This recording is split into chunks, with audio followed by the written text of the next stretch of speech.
Pues bueno, voy a empezar. La gente que ya entrará. Mi charla va a ir un poco, ya veis que el workshop va mucho sobre automatización y DevOps. Entonces la mía no va a ser sobre los conceptos teóricos y cómo funcionan los productos y tal, sino que va a ser una explicación un poco más de mi experiencia y de cosas que he ido haciendo para automatizar ciertas partes. Así que, bueno, vamos a empezar.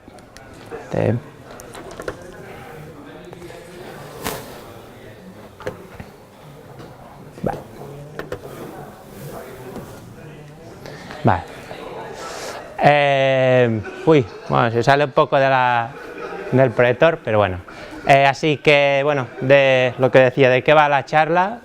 La charla, pues eso, va de automatización, que es un término que sirve para muchas cosas, así que no voy a entrar mucho en la definición, pero voy a hablar sobre todo, bueno, no voy a hablar sobre todo de los productos existentes, lo que decía, no voy a hablar tampoco de, bueno, cómo diseñamos productos. Sí que voy a hablar eso, lo que decía de cómo hacer el tweaking, cómo hacer desarrollo de soluciones así, un poco dijéramos sobre la marcha ad hoc para propósitos específicos, ¿vale? Pues eso, como decía, hay muchos sentidos de automatización. Yo voy a hablar del de informática, básicamente, ¿vale? Pues podemos decir que automatización, pues bueno, son varias definiciones, pero importante que no hay intervención humana y que son sistemas sobre todo con especificaciones diversas, con diferentes software, es decir, cosas que queremos integrar dentro de un proceso, ¿vale? Otras palabras que se oyen mucho con automatización y bueno, DevOps es orquestación, ¿vale?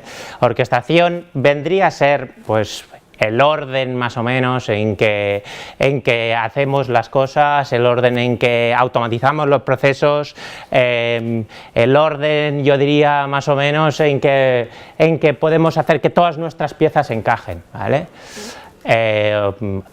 Otra palabra, Configuration Management, bueno, esto también lo habréis oído en varios paquetes de software, ¿vale?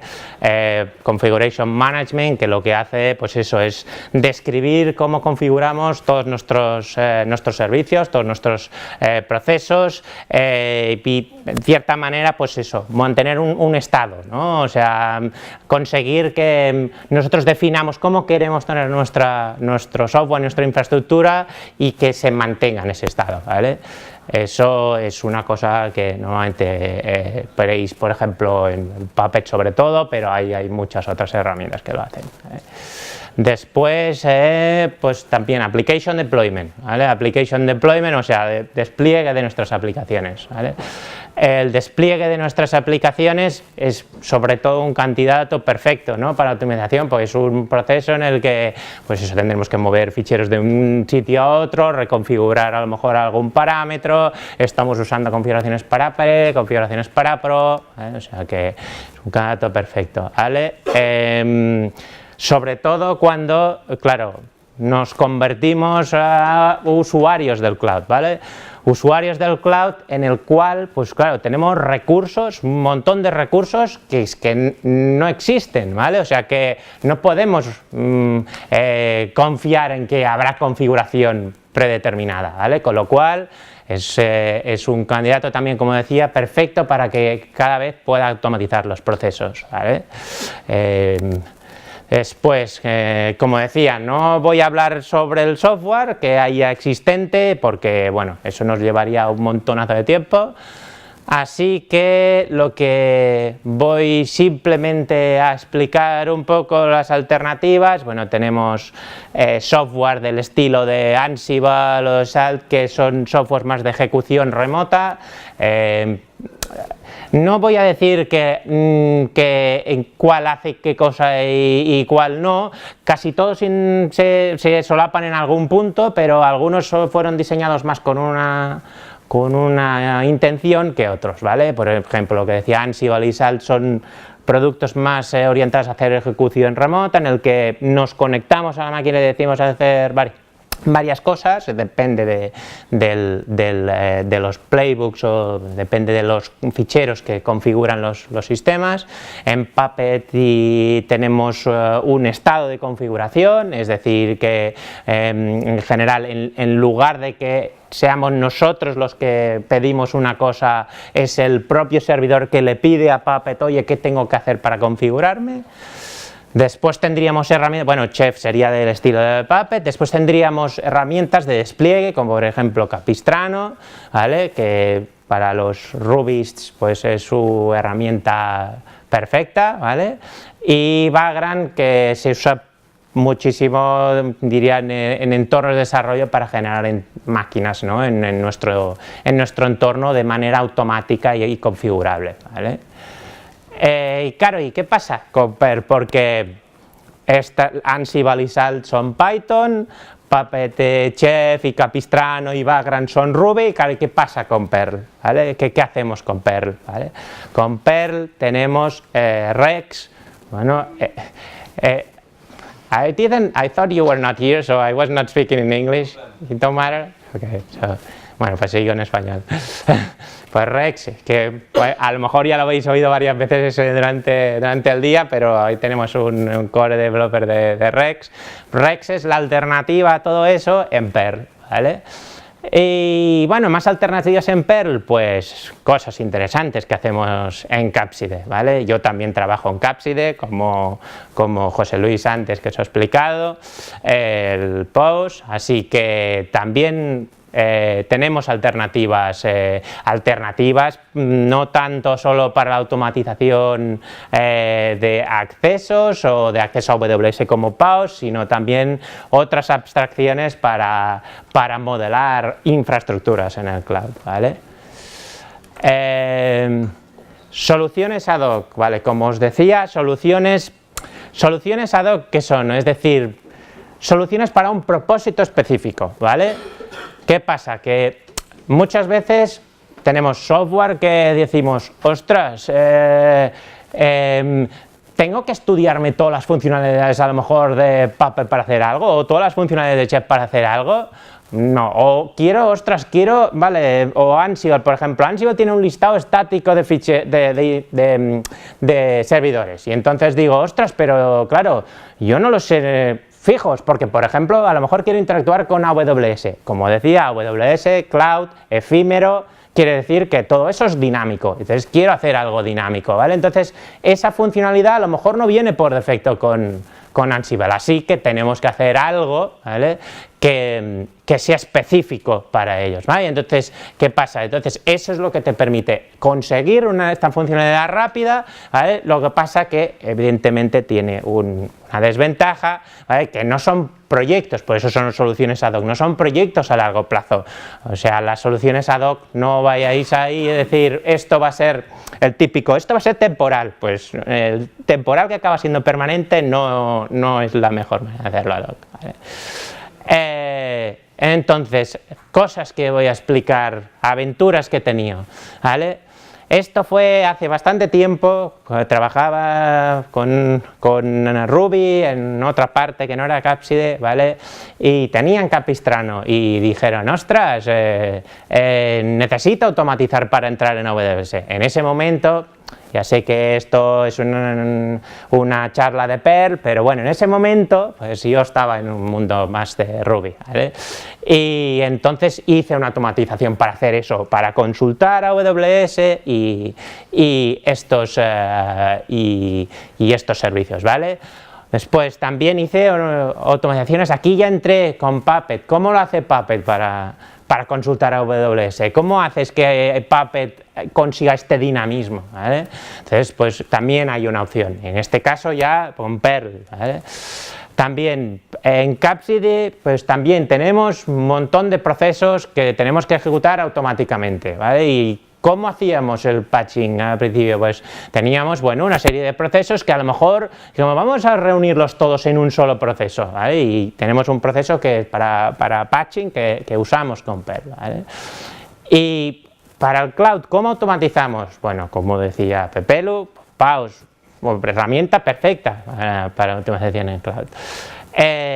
Y pues como hablaba hace un momento, ¿qué pasa con la automatización genérica de Perl? ¿Vale? Pues con Rex, ¿vale? Os voy a dar un ejemplo. Como decía, en Puppet,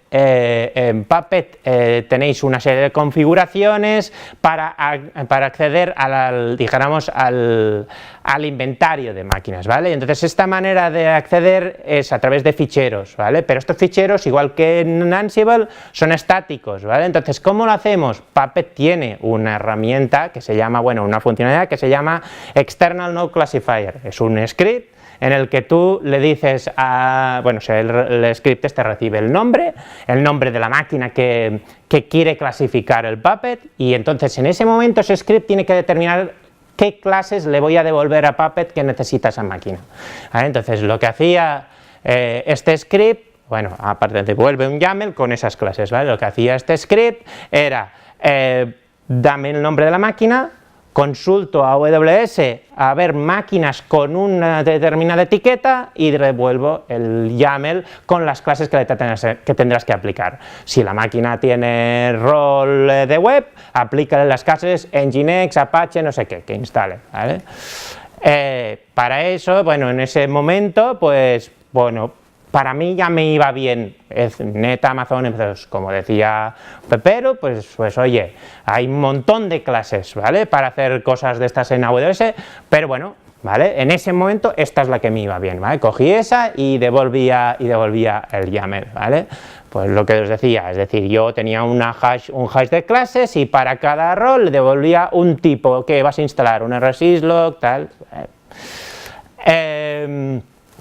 Al final lo que hacía el script era eso, se conectaba a EC2, preguntaba por las etiquetas, buscaba los IDs de la instancia y entonces lo que hacía al final era devolver las clases que le correspondían, ¿vale? Y hacía un print al final del YAML y eso es lo que Puppet entendía como, vale, a esta máquina le tengo que enviar estas clases, ¿vale? El patching que os comentaba, ¿vale? Patching era cómo lo automatizamos, ¿vale? Pues claro, nosotros tenemos varios procesos, ¿vale? Tenemos un inventario que lo tenemos una herramienta interna que es un portal, nos dice las IPs, nos dice qué puentes tiene que hacer, bueno, qué túneles que tiene que hacer, tenemos que avisar al cliente, tenemos un RT, tenemos que poner downtimes en nuestra plataforma de monitorización, ¿vale? Toda una serie de procesos que, bueno, no es muy costoso para hacerlo para uno, pero si tienes que hacerlo para a lo mejor 300, pues hombre, tarda su tiempo, ¿vale? Entonces, claro, ¿qué es lo que digo? Pues mediante un script que usaba pues varios módulos, o sea, primero el LVP para conectarse con las APIs, con el RT, bueno, el RT utilizaba el RT client, el OPS usaba nuestro sistema de monitorización y el template toolkit para generar respuestas automáticas para el cliente, basándonos en placeholders y, bueno, y una serie de información que se saca del portal y de los updates, ¿vale? ¿Cómo nos conectábamos a los servidores? Pues ahora mismo estamos usando Ansible simplemente porque en ese momento la manera mejor de ejecutar remotamente que buscábamos en ese momento era Ansible, cosa que totalmente intercambiable, ¿vale? Y el patching pues lo que hace es ejecutar un playbook de Ansible y lo que se genera automáticamente es lo que os decía, el inventario, ¿vale? Me he pasado. Vale, y entonces lo que os decía, el script este de inventario, que lo que acaba haciendo es eso, recuperar los servidores a los que hay que conectarse. Igualmente, veis, es básicamente la misma estrategia, igual que en el caso de Puppet, pues lo que se acaba haciendo es devolver información de inventario de datos al sistema de automatización, ¿vale? Y entonces, bueno, de este no creo que ahora ya creo que valga mucho la pena hablar, pero ya sabéis que, bueno, claro, yo empecé con una versión de EC2, NetAmazon EC2, y dije, ostras, esto está muy bien, pero ¿y qué pasa cuando quiero gestionar RDS, que es el servicio de base de datos? ¿O qué pasa cuando quiero gestionar, yo qué sé, el servicio de CloudFront? ¿O qué pasa con todos los otros servicios? Y casualmente, pues empecé a buscar por internet y dije, ah, mira, aquí hay alguien que ha hecho un SDK en Perl y tiene todos los servicios, imagínate. Y claro, la sorpresa cuando dije, ostras, pues además lo conozco y todo, ¿eh? Y entonces, claro, ventajas clarísimas, o sea, al día del todo, fácil de utilizar, todos los servicios, bueno, como os ha explicado Pepe, bueno, para a lo mejor los que no estabais en la charla de antes,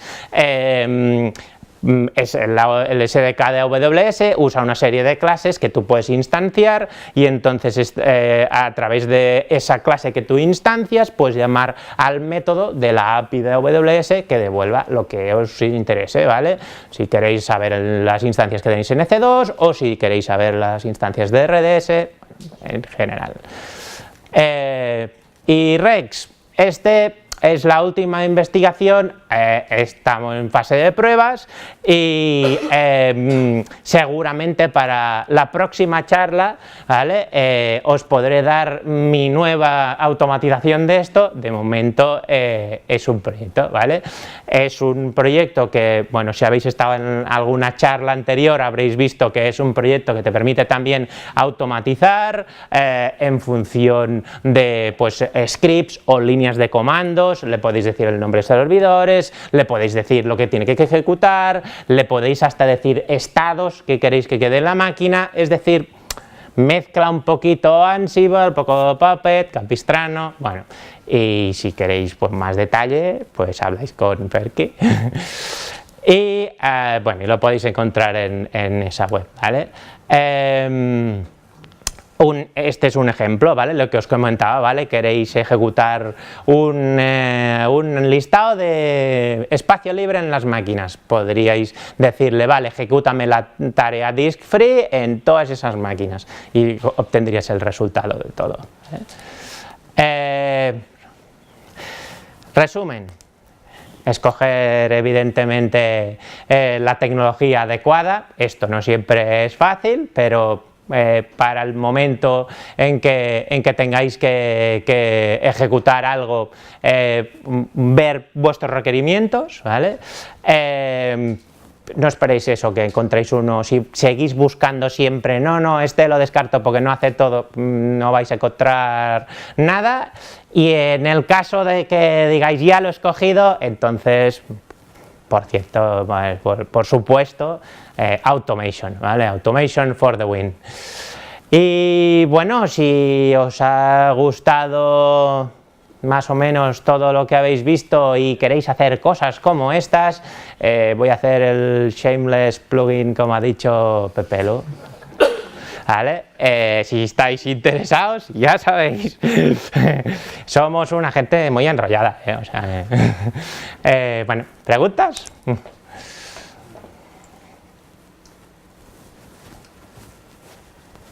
Hablas de ejecuciones remotas. En general, ¿no sería mejor tener imágenes, por ejemplo, en Amazon, ¿no? Tener imágenes, AMIs, o sea, hay como una mayor tendencia, ¿no? Hacer las AMIs antes que organizarte una orquestación de ejecuciones, sí. ¿no? Eso es una solución planeada, ¿vale? Dijéramos, pero, o sea, dijéramos, a partir de ahora vamos a hacer AMI, vamos a tener en cuenta que se tiene que hacer AMIs. Pero, ¿qué pasa con los clientes que, por ejemplo, tengan físico, ¿vale? O qué pasa con... Claro, estamos hablando de procesos a lo mejor transversales a una empresa, como por ejemplo consultoría o algo así, ¿vale? Claro, entonces si tú quieres automatizar todos estos procesos y no sabes qué tecnología van a tener por debajo, solo sabes que, vale, tendré una conexión de SSH, ¿vale? Pero entonces, claro, si no son de AWS, eso es una tecnología intrínsecamente ligada a AWS. Porque Azure también tiene imágenes, ¿no? También tiene imágenes, también se podría automatizar eso con imágenes con Azure, ¿vale? Pero por eso todo esto va enfocado, como he dicho, a soluciones ad hoc, ¿vale? Es decir, queremos solucionar un problema que, bueno, podemos hacer estrategias de a ver cómo lo vamos a hacer y tal, y eso sería planearlo, pero en un entorno tan heterogéneo como el que podemos tener en eso, por ejemplo, una consultora o una empresa de hosting que puede tener múltiples plataformas, esa depende a lo mejor demasiado de la tecnología.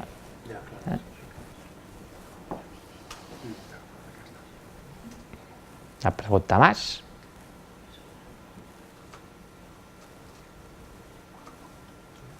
Pues vale, pues muchas gracias.